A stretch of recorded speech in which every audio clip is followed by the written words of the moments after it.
Qala Imam Ibn Athaillah As-Sakandari rahimallahu taala nafa'ana Allahu bihi wa bi ulumihi wa bi ulumi masyaikhihi wa talamidatihi fi daraini amin. Al-Anqal dalam hikmah yang ke-82, man mata futiha laka babul fahmi fil man'i adal man'u huwa ainul ata'i. Kemarin sudah diberi muqaddimah oleh Ibn Athaillah As-Sakandari. Kadang Allah menghalangimu dari sesuatu karena Allah akan memberimu.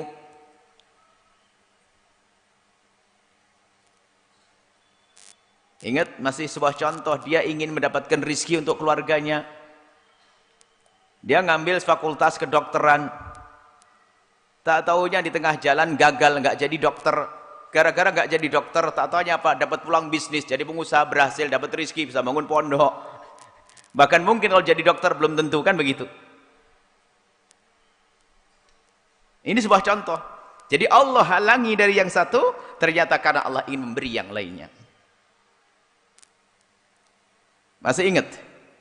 Anda melamar anaknya Pak sebelah, tak taunya ditolak. Jangan suudzon sama Allah, karena Allah sudah nyiapkan yang lebih lagi. Gitu loh. Langsung stres. Tanya, kenapa harus ditolak? Alasannya apa? Kok begitu? Allah menghalangimu dari yang itu karena Allah akan beri engkau yang lebih baik. Ini perlu pemahaman makna ini. Jadi nggak akan mudah dirundung kecewa. Apalagi prasangka buruk kepada Allah.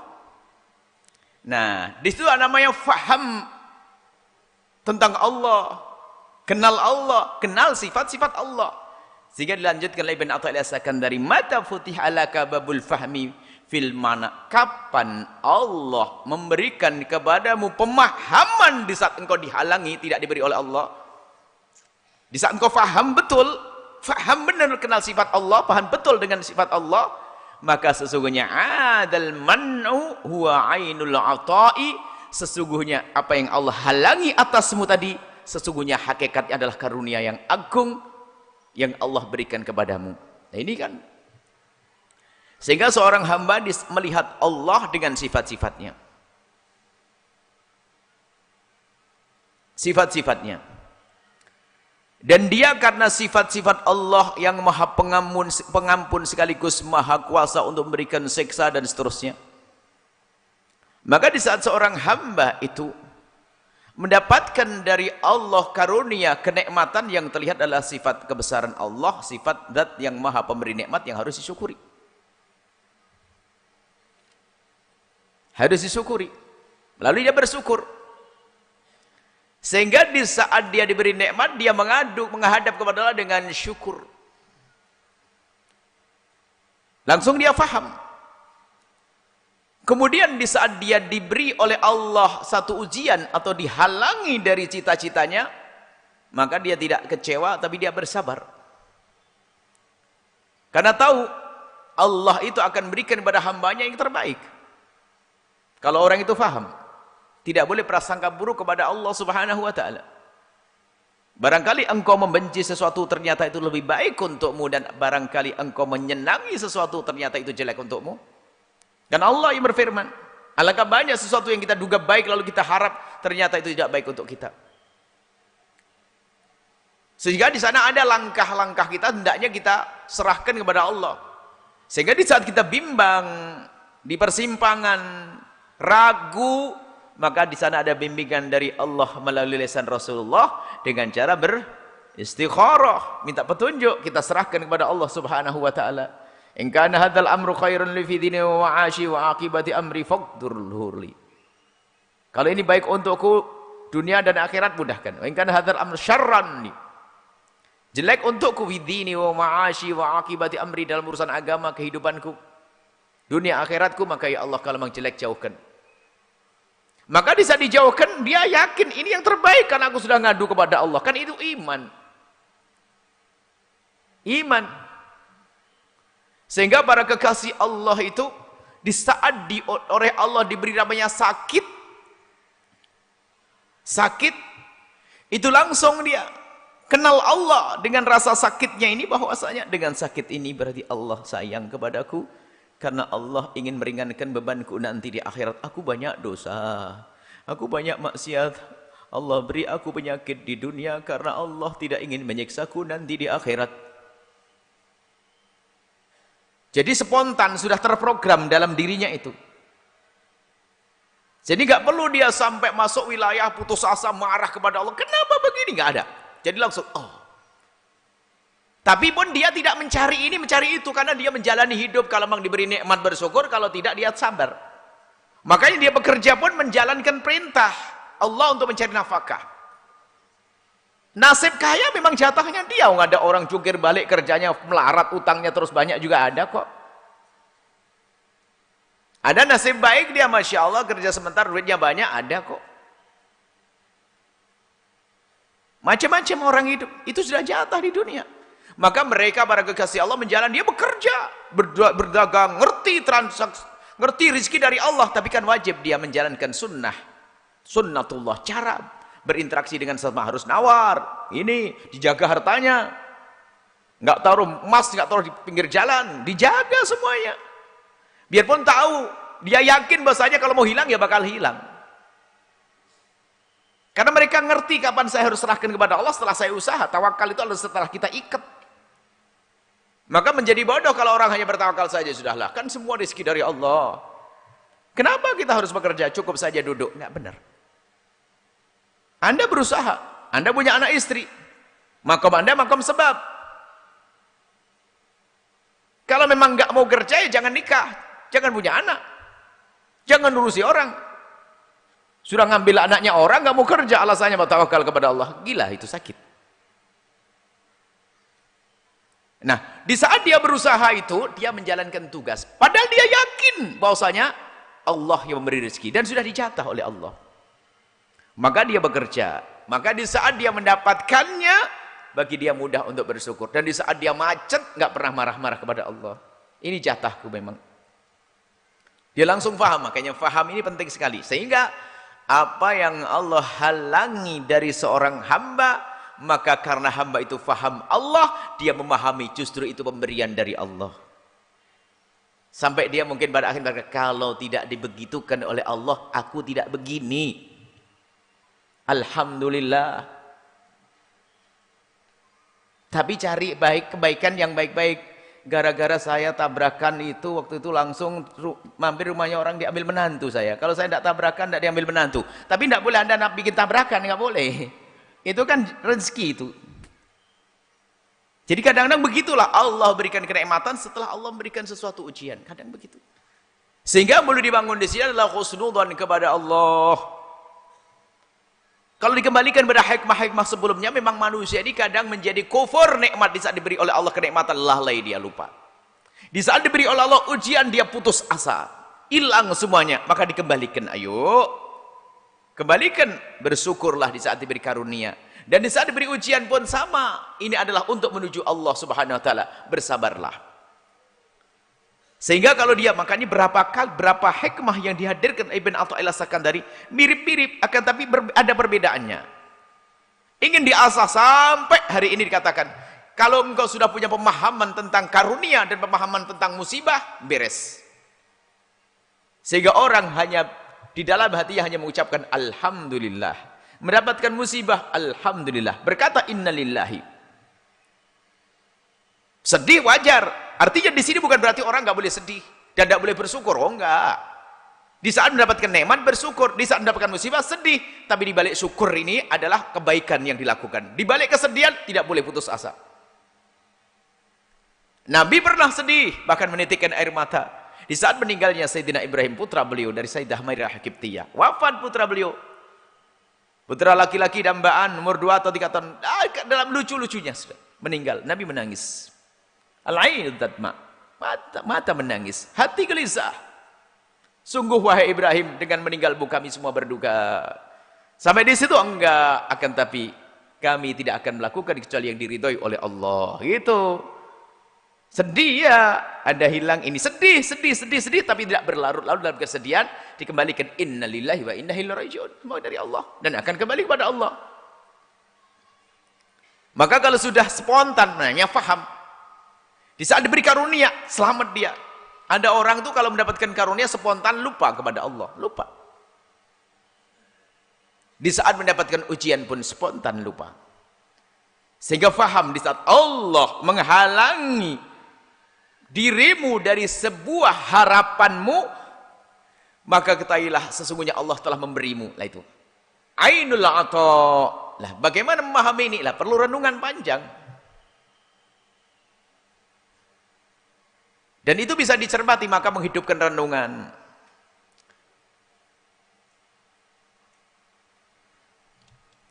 Pengen punya televisi, contoh. Punya HP. Kayaknya di akhirat nanti orang yang nggak punya televisi, nggak punya HP itu seneng banget dia. Lalu berkata, coba aku punya HP kan rusak anakku kayak tetangga saya gara-gara HP rusak. Mungkin ngomong gitu. Artinya banyak karunia ini ternyata sehingga di saat tidak diberi oleh Allah sebetulnya Allah memberikan suatu. Dan nikmat itu kan ada nikmat yang terlihat, ada nikmat tidak terlihat. Ada nikmat yang ijabi maksudnya wujud, dan ada nikmat pemberian, ada nikmat salbi. Salbi itu gini. Nikmat yang Allah berikan kepadamu dengan tidak diberi sakit kau. Lah.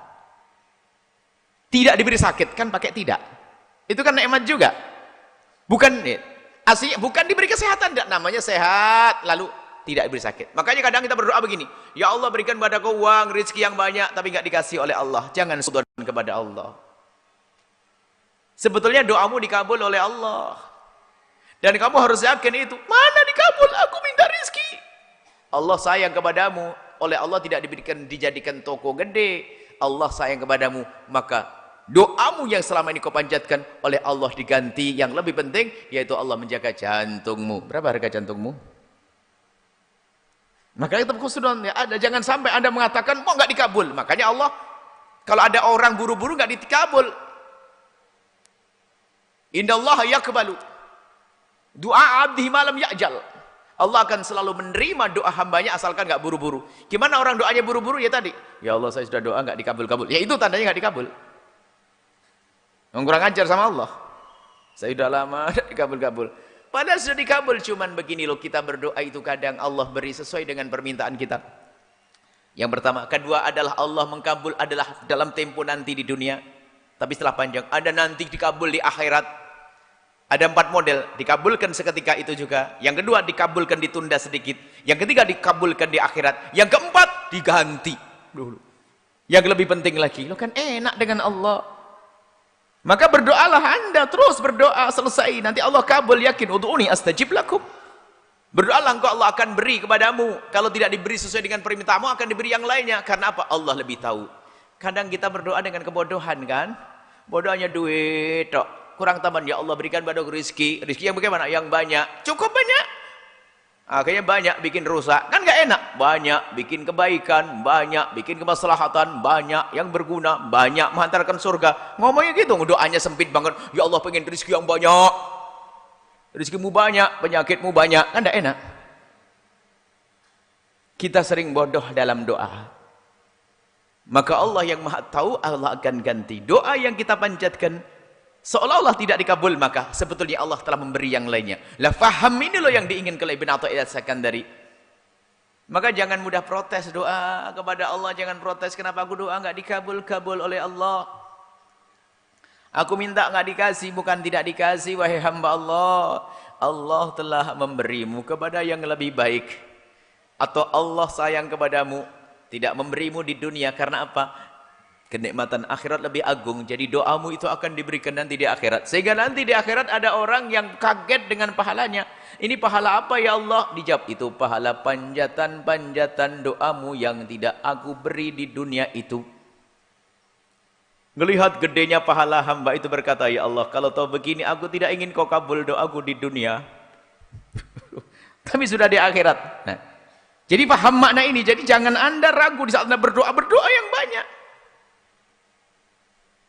Dan masih ingat Ibn Athaillah mengajarkan berdoa itu sendiri kan tujuannya kalau orang sudah makom tinggi, kita berdoa karena memenuhi permintaan Allah. Karena Allah memerintahkan ud'uni. Tapi selama ini kita berdoa adalah bukan memenuhi permintaan Allah, kita berdoa memenuhi permintaan kita sendiri. Kan gitu. Karena aku pengen ini, pengen itu, pengen ini, pengen itu. Makanya doanya bikin kesel juga kita. Karena memenuhi keinginan kita. Tapi kalau ada hamba terkasih yang sudah makom faham tadi, kalau dia berdoa bukan saya punya keinginan dia, tapi aku lebih menyambut perintah Allah. Ud'uni, mintalah kepadaku. Ya Allah, aku berdoa ada karena aku menjalankan perintahmu. Untuk kami berdoa. Jadi dia berdoa untuk memenuhi permintaan Allah, bukan memenuhi permintaan dirinya. Tapi kita orang awam selama ini berdoa adalah untuk memenuhi kebutuhan kita. Dan doa adalah tujuan, bukan prasarana. Para kekasih Allah, berdoa adalah tujuanku, adalah ibadah. Sebab kalau doa prasarana, nanti kalau sudah dikasih nggak mau doa lagi. Berat juga di sini. Maka termasuk di dalam ini faham. Maka di saat kita berangan-angan kok belum dikasih oleh Allah, jangan prasangka buruk kepada Allah, ada dikasih. Anda yang bekerja setiap hari jangan dianggap remeh ya. Anda kerja pengen cari rezeki, niat Anda benar, tulus karena Allah, caranya benar, modalnya benar, tapi kok nggak untung-untung.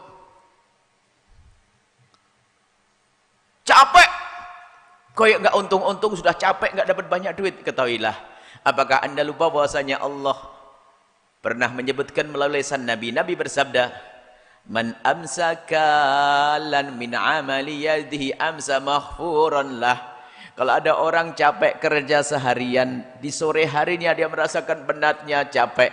Bukan urusan duit, biarpun nggak dapat duit, maghfuran lah, akan diampuni oleh Allah. Loh, kan enak. Pahala kan lebih gede. Jadi dia nyantai. Sehingga para kekasih Allah itu hidupnya hidup tenang.